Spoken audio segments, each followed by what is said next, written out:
Hello, good morning to all my friends. कैसे हो आप सब? राधे कृष्ण, राम राम सा, सत श्री अकाल। और देखो, कल हमने क्या पढ़ा था? ट्रांजिशन, पॉइंट म्यूटेशन का फर्स्ट पॉइंट हमने पढ़ा था ट्रांजिशन। आज हम सेकंड पॉइंट पढ़ेंगे, क्या? ट्रांसवर्जन। ट्रांसवर्जन क्या है? देखो, when A purine is replaced by A pyrimidine, यानी कि एक प्यूरिन का रिप्लेसमेंट होता है किसके थ्रू? पिरिमिडीन के थ्रू होता है। और हमने ट्रांजिशन में क्या पढ़ा था कि एक प्यूरिन का रिप्लेसमेंट किसके थ्रू हो रहा था? प्यूरिन के ही थ्रू हो रहा था। जैसे एडिनिन का रिप्लेसमेंट किसके थ्रू हो रहा था? ग्वानिन के थ्रू हो रहा था, न कि साइटोसिन के थ्रू। अब ट्रांसवर्जन क्या होता है? ट्रांजिशन का अपोजिट वर्क करता है। जैसे प्यूरिन का रिप्लेसमेंट किसके थ्रू होगा? पिरिमिडिन के थ्रू, यानी एडिनिन का होगा साइटोसिन के थ्रू, साइटोसिन का हो जाएगा ग्वानिन। तो ये से क्या है, एक साइकिल चलते रहेगा। और प्यूरिन का रिप्लेस्ड किसके थ्रू किया जाएगा? पिरिमिडीन। यदि एक प्यूरिन में म्यूटेशन हो रहा है तो उसको रिप्लेस्ड कर दिया जाएगा किसके थ्रू? पिरिमिडीन के थ्रू। ये क्या हो गया? ट्रांसवर्जन, जो ट्रांजिशन का क्या है? अपोजिट है। अब आगे देखेंगे हम टाइप्स ऑफ पॉइंट म्यूटेशन। हमने जो दो पहले ये ट्रांजिशन और ट्रांसवर्जन पढ़े हैं, ये मेन पॉइंट है। लेकिन क्या है, पॉइंट म्यूटेशन के अदर टाइप्स भी होते हैं जो अलग अलग वर्क करते हैं। डिफरेंट टाइप के इसके पॉइंट म्यूटेशन के टाइप होते हैं। जैसे फर्स्ट है साइलेंट पॉइंट म्यूटेशन। अब देखो, इसमें क्या होता है कि change in the sequence of nucleotide bases and it can be caused many ways, but the key point is that, यहाँ पे ध्यान देना, यहाँ पे आपको मेन ध्यान देना है कि the key point is that it does not change the function of amino acid. यानी एक न्यूक्लियोटाइड की जो सीक्वेंस है उसमें तो चेंज आएगा, उसमें म्यूटेशन आएगा, बट म्यूटेशन होने के बाद में भी उसका जो फंक्शन है, जो कोड कर रहा था पहले एमाइनो एसिड के लिए, सेम क्या है उसी प्रोटीन के लिए, वो क्या है, म्यूटेशन के बाद भी सेम प्रोटीन को ही कोड करेंगे। यानी इसमें इनके फंक्शन में कोई भी चेंज नहीं आएगा।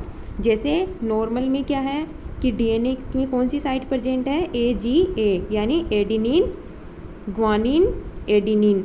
और जैसे ही इसका वो क्या होगा, ट्रांसक्रिप्शन होता है, mRNA में ये कन्वर्ट होता है, तो एडिनिन की जगह कौन सा आता है? जैसे थाइमिन।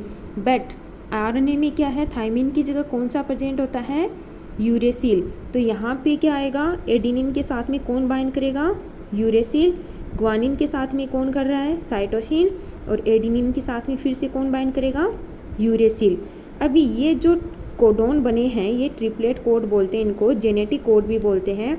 जब हम आगे आपको जेनेटिक कोडोन पढ़ाएंगे तब बताएंगे कि कैसे एक ट्रिपलेट कोड आगे कौन सी प्रोटीन या एमाइनो एसिड को कोड करते हैं। अलग अलग डिफरेंट एमाइनो एसिड को ये कोड करते हैं। यहाँ पे ये किसको कोड कर रहे हैं? सेरीन प्रोटीन को कोड कर रहे हैं। अब जैसे ही देखो, इसमें क्या है, ये एडिनिन है प्रेजेंट, यहाँ इसमें म्यूटेशन हो गया। तो जैसे ही देखो, ये साइलेंट म्यूटेशन है, तो इसके आगे सीक्वेंस देखेंगे हम। यहाँ पे म्यूटेशन हुआ है तो इसका रिप्लेसमेंट किसके थ्रू हो रहा है? थाइमिन, यानी पिरिमिडिन के थ्रू इसको रिप्लेस्ड कर दिया जाएगा। किसको? एडिनिन को। तो डीएनए की सीक्वेंस चेंज हो गई तो क्या हो गया? AGT, यानी एडिनिन ग्वानिन थाइमिन। अब mRNA में इसमें जैसे कन्वर्ट होगा, इसका ट्रांसक्रिप्शन होगा आगे, तो ये साइट क्या, किसमें सीक्वेंस चेंज हो जाएगी? एडिनिन के साथ में कौन बाइंड करेगा? यूरेसिल। जो मैंने आपको यहाँ बताया था कि एडिनिन के साथ थाइमिन होता है डीएनए में, बट RNA में क्या प्रेजेंट होता है थाइमिन की जगह? यूरेसिल। तो एडिनिन के साथ में यहाँ पे क्या बाइंड हो जाएगा? यूरेसिल। फिर ग्वानिन के साथ में साइटोसिन, और फिर थाइमिन के साथ में कौन बाइंड करेगा? एडिनिन। लेकिन क्या है कि अब म्यूटेशन हो चुका है, बट फिर भी ये जो ट्रिपलेट कोडोन है, ये किसको कोड कर रहे हैं? सेरीन प्रोटीन को। जो पहले जो नॉर्मल थे, सीक्वेंस नॉर्मल प्रेजेंट थी, डीएनए नॉर्मल था, तो म्यूटेशन होने के बाद में भी किसी के लिए कोड करेंगे? सेरीन प्रोटीन को ही, यानी सेम प्रोटीन को ही कोड करते हैं। जो यहाँ पे देखो लिखा हुआ है कि the key point is that it does not change the function of amino acid. तो मेन इसका यही है कि डीएनए में जो सीक्वेंस प्रेजेंट है, न्यूक्लियोटाइड प्रेजेंट है, उसमें म्यूटेशन होने के बाद में भी जो आगे ट्रांसक्रिप्शन होके जो एक ट्रिपलेट कोड का फॉर्मेशन हो रहा है, तो दोनों क्या करेंगे, सेम ही प्रोटीन को कोड करेंगे। किसमें, कौन से, साइलेंट पॉइंट म्यूटेशन। समझ में आ गया आपको साइलेंट पॉइंट म्यूटेशन क्या है। अब इसका सेकंड पार्ट पढ़ेंगे हम, कौन सा, nonsense point mutation. Nonsense point mutation में क्या है कि in this change in the DNA base pair and this change DNA sequence premature signals that the cell to stop forms a protein। अब इसमें क्या है कि जैसे ही किसी बेस पेयर में चेंजमेंट आ रहा है DNA के, तो वो क्या करेंगे, एक सिग्नल पास करेंगे और जो प्रोटीन है, जो फॉर्मेशन हो रहा है प्रोटीन को, तो वो क्या कर देंगे, सेल को क्या कर देंगे, एक सिग्नल दे देंगे कि अब आगे आपको प्रोटीन का फॉर्मेशन नहीं करना है। तो ये क्या हो जाएगा, नॉनसेंस पॉइंट म्यूटेशन। अब थर्ड हम देखेंगे मिससेंस पॉइंट म्यूटेशन। इसमें क्या होता है, देखो, in which a single nucleotide change result in a codon that codes for a different amino acid. इसमें क्या है कि जो कोड कर रहे हैं, जो कोडोन है, अब जैसे देखो इसमें क्या था, सिंगल पॉइंट म्यूटेशन में क्या है कि म्यूटेशन होने के बाद में भी क्या कर रहे हैं, सेम प्रोटीन को कोड कर रहे हैं, बट ये अपोजिट होगा किसके, मिससेंस पॉइंट म्यूटेशन में। इसमें क्या है कि यदि नॉर्मल वाला जो कोडोन कोड कर रहा है वो म्यूटेटेड होने के बाद में दूसरी प्रोटीन के लिए कोड करेगा। जैसे देखो इसका एग्जांपल यहाँ कि जैसे देखो नॉर्मल है, नॉर्मल डीएनए में क्या प्रेजेंट है, ग्वानिन, एडेनिन, ग्वानिन, ये एक सीक्वेंस प्रेजेंट है डीएनए की। जो ट्रांसक्रिप्शन होने के बाद एमआरएनए का जो फॉर्मेशन हो रहा है उसमें ये क्या है, सीक्वेंस चेंज होगी, कन्वर्ट होगी किसमें, साइटोसिन और थायमिन और साइटोसिन। ठीक है, तो अब इसका यदि मान लो एडेनिन, और ये ट्रिपलेट जो कोडोन है किसके लिए कोड कर रहा है, ग्लूटामिक एसिड। तो अब देखो इसमें क्या है, एडेनिन जो इसका पार्ट है, एक न्यूक्लियोटाइड सिंगल, इसमें मान लो यदि म्यूटेशन हो गया आगे, तो ये किसके थ्रू हो जाएगा बाद में रिप्लेसमेंट, थायमिन के, यानी प्यूरिन को किसके थ्रू, पिरिमिडिन के थ्रू रिप्लेसमेंट कर दिया गया है आगे म्यूटेशन होने के बाद में। तो इसकी सीक्वेंस एमआरएनए में क्या हो जाएगी, साइटोसिन, एडेनिन और साइटोसिन। लेकिन अब ये जो कोडोन है, ये एक ट्रिपलेट कोड है, ये किसको कोड करेगा, वेलिन प्रोटीन को। तो ये किस में आता है, मिससेंस पॉइंट म्यूटेशन। आगे समझ में, साइलेंट पॉइंट म्यूटेशन में क्या था कि जो नॉर्मल सीक्वेंस, जो नॉर्मल कोड थे, वो जिसको कोड कर रहे थे, म्यूटेशन होने के बाद में भी उसके फंक्शन में कोई चेंजमेंट नहीं हो रहा था। बट मिससेंस पॉइंट म्यूटेशन में क्या है, उसका अपोजिट है। इसमें क्या है, इसके फंक्शन क्या हो जाएंगे, चेंज हो जाएंगे। जो पहले ग्लूटामिक के लिए कोड कर रहा था वो आगे किसके लिए कोड करेगा, वेलिन प्रोटीन के लिए। अब देखो इसमें क्या है, एक आपको जनरल नॉलेज के लिए बताऊं, तो जब ग्लूटामिक एसिड का रिप्लेसमेंट किया जाता है वेलिन के थ्रू, तो एक डिजीज़ हो जाती है, कौन सी, सिकल सेल एनीमिया। जो क्या है, ये देखो मैंने लिख रखा है यहाँ पे, सिकल सेल एनीमिया किसके थ्रू होती है कि ग्लूटामिक का रिप्लेसमेंट होता है किसके थ्रू, वेलिन के थ्रू।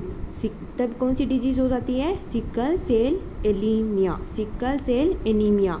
और ये कौन से पॉइंट म्यूटेशन में आता है, मिससेंस पॉइंट म्यूटेशन। अब इसका हम बी पार्ट पढ़ेंगे, सेकंड पार्ट, तो कौन सा है, फ्रेम शिफ्ट म्यूटेशन। फर्स्ट हमने पढ़ा था कौन सा, जीन म्यूटेशन, अब सेकंड पढ़ेंगे हम फ्रेम शिफ्ट म्यूटेशन। अब इसमें क्या है देखो, वन और मोर पेयर इंसर्टेड और deletion result in Altered reading frame of mRNA. इसमें क्या है कि या तो कोई एक पेयर या फिर एक से ज़्यादा पेयर या तो इसमें इंसर्ट हो जाते हैं, एक फ्रेम कंप्लीट, यानी इसमें एक सिंगल नहीं होगा, इसमें जो एक ट्रिपलेट कोड है वो या तो कंप्लीट इंसर्ट होगा या फिर कंप्लीट क्या हो जाएगा, डिलीट हो जाएगा, यानी रिमूव हो जाएगा पार्ट एक सीक्वेंस का।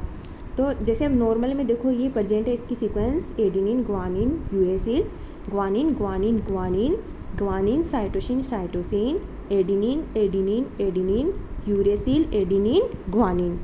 अब देखो इसमें इंसर्ट करना हमें, तो हमने क्या किया, एक ये जो ट्रिपलेट कोड है इसको हमने क्या कर दिया, एक इंसर्ट कर दिया।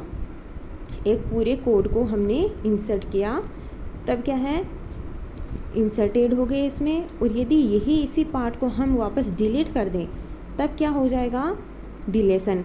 यानी फ्रेम शिफ्ट म्यूटेशन में क्या हो जाएगा कि एक फ्रेम कंप्लीट की कंप्लीट या तो इंसर्ट होगी या फिर कंप्लीट की कंप्लीट क्या हो जाएगी, इसका पार्ट डिलीट हो जाएगा। तो क्या हो गया इसका, फ्रेम शिफ्ट म्यूटेशन। आगे इसमें इसका B part, frame shift mutation.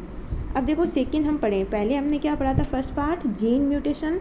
अब सेकंड पढ़ेंगे हम क्रोमोसोमल म्यूटेशन।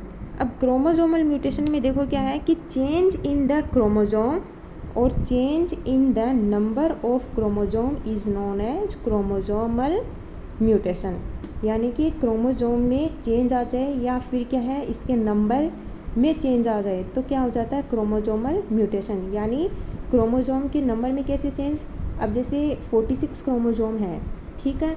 अब इसमें से जो सेक्स क्रोमोसोम होते हैं XY, अब उसमें क्या है कि या तो कोई पार्ट इंक्रीज हो जाए, जैसे ट्रिपल XY हो जाए या फिर डबल XY हो जाए या फिर XYY हो जाए, तो ऐसे क्या है इसमें चेंज आ जाए म्यूटेशन के कारण, तब तो क्या है इसमें इसके जो नंबर है उसमें चेंज आ जाती है। अब एक स्ट्रक्चर होती है, जैसे अब स्ट्रक्चर में चेंज कैसे आ जाए कि जैसे देखो आपको बताएं तो ये क्या है, एक क्रोमोसोम है, इनकी नॉर्मल होती है, तो या तो इसका पार्ट क्या है यहाँ से डिलीट हो जाए इसका पार्ट, तब इसकी स्ट्रक्चर में चेंज आ जाए, और डिलीट होके क्या है, जैसे ये पार्ट आगे बन जाए, अब ये इसका पार्ट क्या है डिलीट हो चुका है यहाँ से, तो ये क्या है इसकी स्ट्रक्चर में चेंज आ जाता है, ठीक है। तो अब क्या है, चेंज इन द क्रोमोसोम और change in the number of chromosome is known as chromosomal mutation.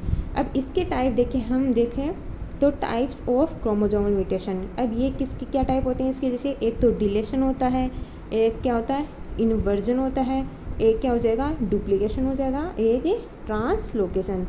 Deletion में क्या है कि जैसे मैंने आपको बताया ना कि एक तो या तो कोई पार्ट क्या होता है इसका डिलीट हो जाता है, लॉस्ट हो जाता है। अब क्या है डुप्लीकेशन में क्या हो जाएगा, इसका एक पार्ट डबल हो जाता है। इन्वर्जन में क्या है कि वो एक जैसे 180 डिग्री के थ्रू क्या वो एक इसे रोटेट कर जाता है। और ट्रांसलोकेशन में क्या हो जाएगा, उसकी जो स्पेस है, उसकी जो लोकेशन थी वो क्या हो जाती है, चेंज हो जाती है। ये सब हम किस में पढ़ेंगे ज़्यादा डिटेल में, ये तो आपको हम यहाँ तक ही पढ़ेंगे। और इस पार्ट को, इस कंप्लीट पार्ट को हम आगे डिटेल में पढ़ेंगे क्रोमोसोमल अबनॉर्मेलिटीज़, जो आपके एक अलग से टॉपिक है, जिसमें हम इनको ही कंप्लीट डिटेल में पढ़ेंगे कि कैसे पार्ट डिलीट हो रहा है, कैसे इन्वर्जन हो रहा है, कैसे डुप्लीकेशन होता है क्रोमोसोम का, और कैसे ट्रांसलोकेशन होता है। तो देखो हम आप एक बार 1 मिनट में हम आपको वापस रिवीजन कर दें। आज क्या पढ़ा हमने कि पहले हमने पढ़ा ट्रांसवर्जन। ट्रांसवर्जन में क्या था, purine to pyrimidine, pyrimidine to purine. Silent में क्या हो गया कि एक मेन पॉइंट हमें ध्यान रखना है कि नॉर्मल जिस प्रोटीन के लिए कोड कर रहा था वो ही म्यूटेशन होने के बाद में सेम प्रोटीन को ही कोड करेगा। नॉन सेंस में क्या हो गया कि सिग्नल मिल जाते हैं कि अब आगे आपको प्रोटीन का फॉर्मेशन नहीं करना, स्टॉप कर दिया जाता है। मिस सेंस क्या हो जाएगा, जो साइलेंट पॉइंट म्यूटेशन है उसी का ही क्या